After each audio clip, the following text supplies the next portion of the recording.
तुम्ही बोलत असाल याचं काही चालले तर मी आज लावतो सनस्क्रीन, कारण की आज रास ऊन होता ना, आमच्या गावात होत्या शर्ती.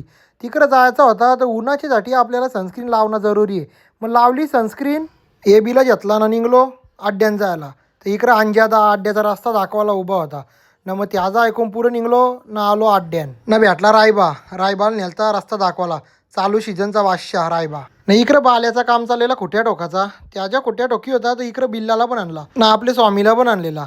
चालू सीझनला हल्ली स्वामीनी पण लई धुरकूस घातले, त्याला बघून झाला ना, आम्हाला बी लागलेली पकी ताण.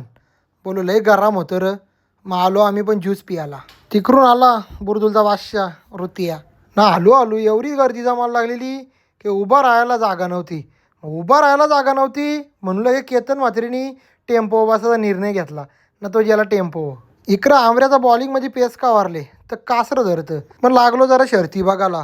चालू होत्या शर्ती, मस्त मजा येतच होती ना. इकडे एक शरद पाकाली ना, गिरेलवत चरली. लई लागला बैलांचे, वाईट वाटला. गर्दी तर रासच झालती, काय बोलायचं या गर्दीला तोरच नव्हता.